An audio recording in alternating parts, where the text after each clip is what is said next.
that has been elected will be duly constituted. I don't want to go down that road. I don't think that's a wise road for Jamaica. But I also think it's important that we don't sweep things under the carpet, which have become, and which were in this election, a significant factor at play. And the use of financial resources to suppress votes, based on what we have heard, these are now indirect reports. That's why we're going to go through a process of going into the field to hear from people directly what they experienced and what they saw. But based on the reports that we've received, this is a matter which really needs to be confronted by Jamaica's democracy, and certainly by our party going forward as to how we can try to respond to these types of tactics, which have become a central part of how our opponent operates in trying to secure power for themselves. Let me just comment a little more on what the party just said, which is that in Guyana, recently there was a general election in Ghana on September 1. I think we're all aware of that. Coming out of that election, the EU delegation, the European Union delegation, has issued a report. And when I read the report, a lot of what they commented on and expressed concern about were actually at play, certainly complained of widely in the Jamaican situation. And that tells you that there are the question of the democratic process being legitimized is also a question of the various activities and the concerns and the issues that are raised that will affect the quality of the democracy. And I think that's a lot of the concerns that are being raised here and need to be pursued is around not just the specific legal aspects, but about some of the concerns and gaps that may have opened up in our electoral system that needs to be addressed. Morning, Desmond Richards here, Rebel Radio. Mr. President, have you identified reasons why the party lost? And secondly, what are your concerns about the low voter turnout? And I would like to hear if the party has plans to encourage voters to hold their votes. I would say that there's something perplexing about the voter turnout statistics, based on the fact that during the campaign, right through to the end of the campaign, the energy and enthusiasm on the ground was palpable, significant, and suggested that there would have been a stronger turnout. As indeed, the polls, right up to the last poll, which was published on the Sunday before the election, indicated that, based on the expressions of persons polled, they were expecting a significantly higher turnout. What happened on the day needs to be examined carefully. I think it was a combination of factors at play. I think that there were persons who didn't vote because the lines were long and slow, often in the hot sun, sometimes in the rain, and they got fed up and left. I think that the financial inducements of which I speak or have spoken were a major factor as well in dissuading some people from voting. In terms of why we didn't win the election, we lost it narrowly. If we had 4 more seats, we would form government today. And when we look at the seats that we have in mind, we lost all of those by less than 500 votes. And in all of those, some of the issues which I raised were prominent factors at play.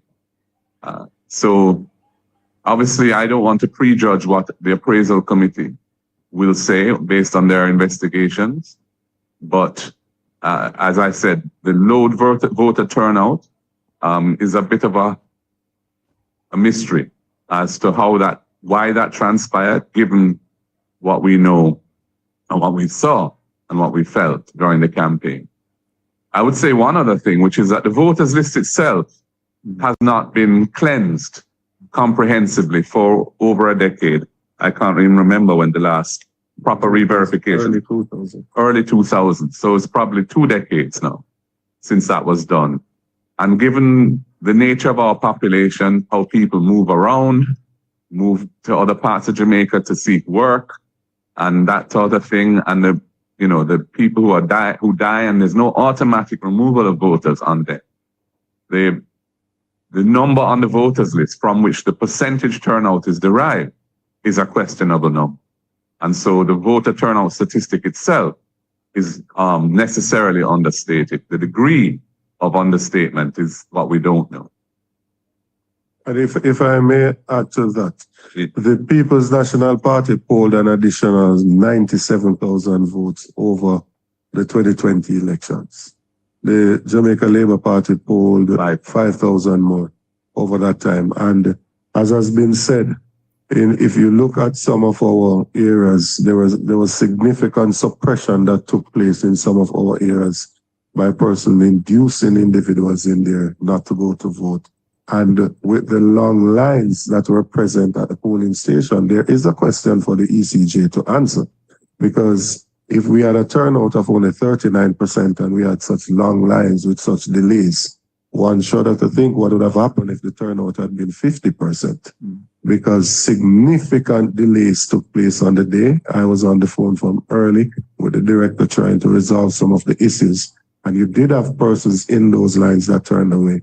So we lost 4 constituencies by less than 500 votes. Each of those constituencies have over 100 polling stations. It's just 5 persons in each of those that got frustrated and left that would have made that difference. And so it is a significant thing. And I think we have to resolve how we do this thing. I was third in line at my polling station and didn't vote until, I was there before 7. Didn't vote until about 10 minutes to 8 before I completed the exercise. That's just not acceptable in my opinion. So there was a decision that was taken that persons that showed up without ID should have been placed in a separate line, and that you should have started the process from outside with an additional agent. That did not obtain in all constituencies. And so you had, in some cases, what appeared to be a deliberate attempt for persons to turn up without the IDs to deliberately slow down the process. And so there is a need for a proper review of the process and for us to ensure that the elections are indeed free and fair and that people can express their rights. And I'll just add that if you anticipated a larger turnout, which the poll suggested we may have had, then the planning, it seems to me, was inadequate. The planning by the EOJ must have been inadequate because in the event, only 39% or so turned up, and we actually voted, not turned up. Well, voted, yeah, actually voted, and we had such progress. So and low vote turnout. So I think the planning has to be questioned, and perhaps an audit is appropriate at this time as well. Team Oric CVM TV. We've seen at rallies there are crowds and a lot of support. Even with the big gains, how do you plan to keep the base energized after the back-to-back defeats, Mr. President, PNP President? Well, after a campaign ends, there's a process of reflection, there's a process of analysis, there's a process of reconnection with our base and our supporters. And there's also, I think there are some reforms internally that we need to pursue as well to strengthen our overall organization. So the way in which we plan to handle the matter would be through a period of careful analysis of what took place and a recognition of where there are weaknesses that need to be strengthened and the deliberate pursuit of changes that will strengthen those weaknesses. So, one doesn't energize the base from the start of a 5-year term of government. Energizing the base comes from the kind of process involved in campaigning. But what we need to ensure is that We stay in touch with our base, that we strengthen our constituents in divisional organizations so that when the time comes, we're able to deliver an effective result. And we are starting now from a much stronger position than we have enjoyed over the previous 5 years. With just 14 in Parliament before, it was much more difficult. Only 14 MPs out of 63 were PNP MPs. Only 14 out of 63 PNP MPs got state resources through the Constituency Development Fund to help to do the work that they have to do. So it's moving from a very limited base in Parliament is difficult, and it required extraordinary effort to take us where we are now. With 28 seats to their 35, I mean, the situation is much more balanced, and that will enable us to build on that to be even more effective next time around. But you also pointed out, Party Leader, that there'll be engagement in the field from now, in the reviews. I believe, certainly speaking for my own constituents, and from talking to others out of yesterday's meeting, that process of engagement will be helpful because a lot of the concern and the sense of rejection that is there comes from some of these things complained of. And I think once you're on the ground investigating, giving people an opportunity to speak and to vent some of that frustration, I think that will be part of the process of healing and engagement with them. Part of the process of healing and engagement. So I think that process will be ongoing. Morning again. Indulge me a couple of questions. One, given what you have described as acts of voter suppression, can you indicate whether or not the PNP has made a formal complaint about electoral fraud or irregularities to any state organ? And if so, in what constituencies? That's one. Two, can you indicate, sir, what is the projected spend for the People's National Party during this election campaign? Can you say also how was it funded and what percentage is corporate donation? And then finally, personally, Mr. Golding, is this disappointing for you? And if so, how disappointing? So your first question was whether a formal complaint has been made to any state organ in respect to the voter suppression of which we speak. The answer to that is no. We are, as I've said, going into the field to do a survey so that we can get more tangible information rather than the indirect reports that we have been receiving. Through the reports we're receiving is really through both things like social media, but also more importantly through the campaign structures that we have. But we want to go into the field and get more, a more comprehensive survey of what took place. At that point, we can decide, where we go from here. There isn't really any state agency that is mandated to address that issue. That's one of the challenges we have. So it's, that is something we'll have to consider carefully as the best way to proceed, to deal with this. Some of these things may require a strengthening of the electoral law itself, the Representation of the People's Act, which, to take into account the kind of methods and tactics that are being employed in this era relative to when that law was last amended or reviewed. Other things may just require an internal response as to how we manage that kind of process going forward. So that's my answer to your first question. Your second question was about campaign finance. Yeah. I haven't seen from our treasurer yet a final report on the level of funding raised and expended. Based on my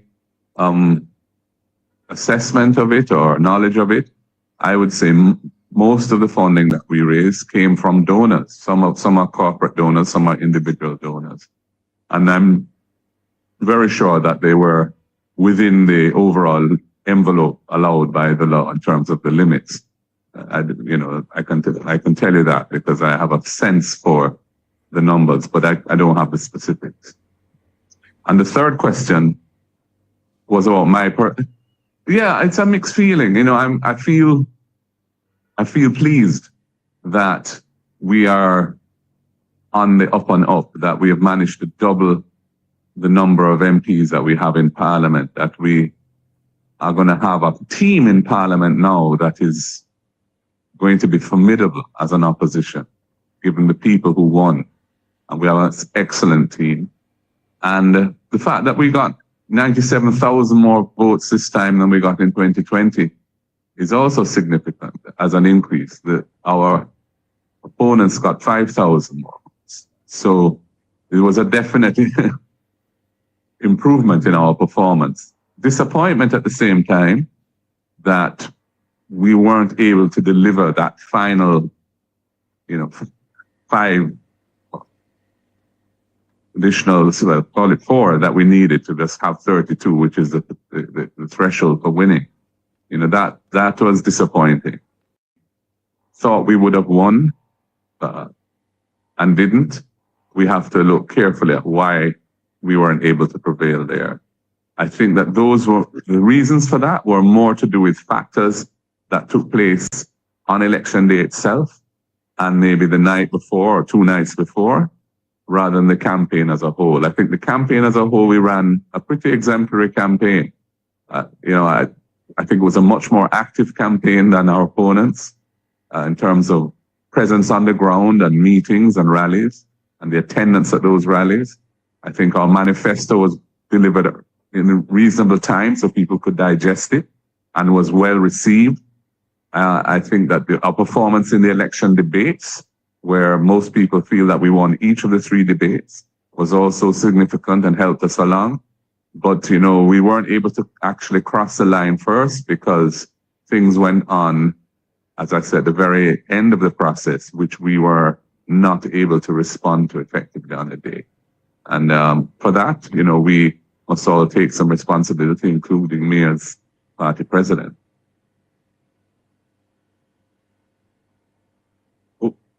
Is there somebody determining who speaks right? Yeah.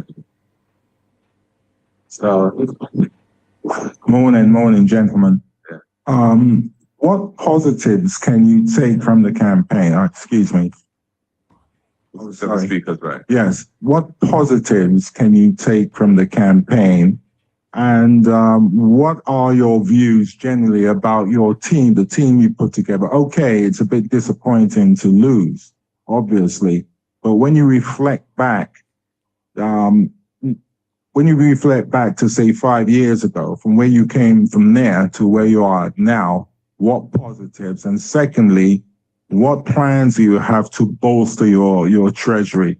You're definitely a political force in this country again, and maybe perhaps the treasury angle of it will get you over the line, maybe possibly next time, but you have to have an effective treasury if you're fighting a campaign in the 21st century. So what do you see going forward? How do you entice, say, the business community, other people to bolster that treasury campaign? Yeah, in terms of positives, I think that we now have a united party. We have a team that is working together and has worked together well throughout the campaign. I think that the organization as a whole is strong. That's not to say there aren't areas that need improvement. There are. But we did significant training, for example, of our workers over the last several months. And we were really building on the success in the local government elections of February 2024, where we won the popular vote quite handsomely there. And we ended up with six municipal corporations and the city municipality of Portmore, making 7, which is the same number as the JLP have, but we have 1 more division than they do. So there's been a kind of process over the 5 years of building an improvement. which I think was reflected in the 97,000 additional votes that we got and the 14 additional seats that we won. Now, going forward, you mentioned the Treasury. I mean, we got, I would say, good support from the donor base that we have, corporate and individual. We were able to finance our program. We didn't have the sort of additional resources for deploying in the field to do the sort of things that we were up against, you know, and that was never part of our budget. Anyway, we weren't seeking to do that. That's not a strategy that we employ. But, you know, in terms of being able to pay our media houses for the advertising that we had booked and developing that advertising and paying our party workers, you know, for their efforts and the paraphernalia and so on that we were, you know, we were able to hold our own. And going forward, you know, we will just be encouraging Jamaica to understand the importance of maintaining financial balance in how they fund political parties, because, you know, if one party has excessive resources relative to the other, it can affect the democratic outcome of elections quite easily. So, you know, these are the sort of arguments that we impress upon donors, and we have been, you know, we get good response for the most part. So I don't have any issue really there with the fundraising side of the campaign.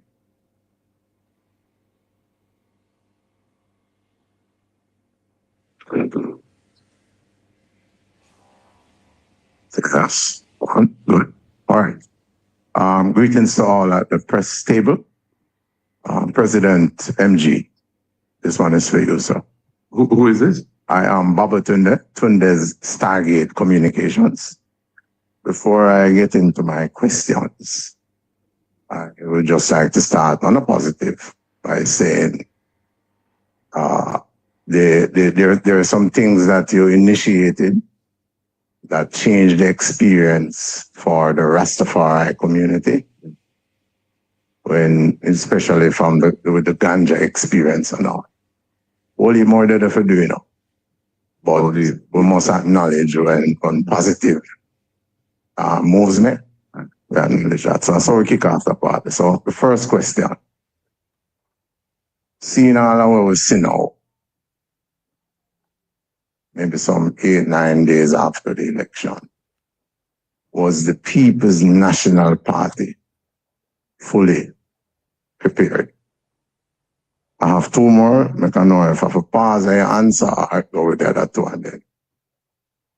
Yeah, I mean, the fact that we didn't ultimately win the election suggests that there are areas where our preparation could have been stronger. You know, I think that what we have come to realize going through this experience is that some of the tactics that we have to manage are not normal, orthodox, in the book tactics, but are things that are being deployed quite effectively by our opponent, which we haven't yet, I think, mastered a methodology of responding to. So I think I would say what would you regard as the orthodox way in which campaigns are conducted and where political organization is done, we were ready. But in terms of in specific seats, which though those tactics were being deployed, our response to them was inadequate. All right. So in your preparation going forward, it's a little bit of small advice that you don't have to pay for. Art of war must be studied. Next question for you now, President MG. The positive way forward, and there are aspects of your manifesto that are tangible and excellent. What plans are in place to not wait till 2030, but to, one, empower the people and implement where it can. Much appreciated for listening. You got those? Yeah, I mean, in response, I think that I need to actually say something about that. Our manifesto was our series of policy proposals and programs that we had intended to roll out during the first five-year term that we were in government. Those things require being in government to be rolled out.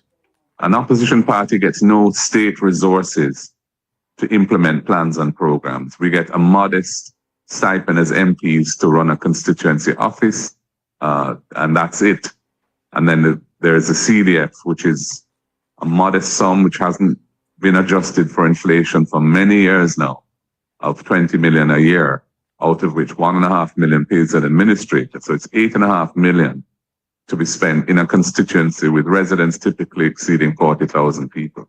So, you know, I don't want to pretend that the opposition will be in a position to roll out things like the First in Family Scholarship or build 50,000 housing units at an affordable price for people, or to implement rent to own to enable persons who are currently excluded from the mortgage market to become owners of their own home, or indeed a disability fund to help persons with disabilities with $1 billion in it, and those sort of things. Those are things we want to do with reform government. What we will be able to do is individual MPs who have won will be able to pursue their own particular set of policies that they had brought to the people. You know, some of them will take time. It won't happen overnight. Resources are always an issue. And to the extent they're able to garner additional support through creative methods of fundraising and using the goodwill of people who might want to support those initiatives, that will determine how quickly they can do what they want to do. But it's going to be more on a constituency and MP level that things, you'll see things happening rather than nationally, because an opposition party is not able to, or indeed expected to, implement national policies. That's for the government of the day.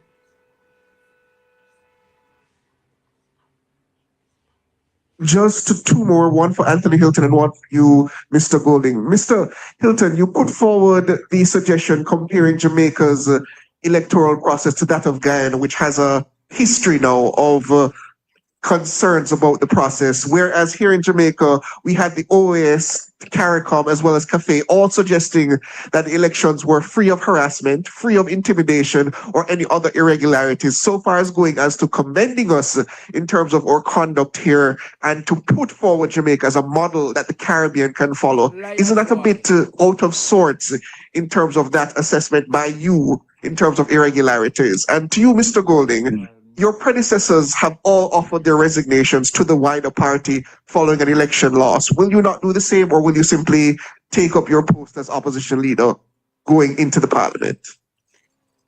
Well, let me. Well, you want to go first? No, you. Let me say. I think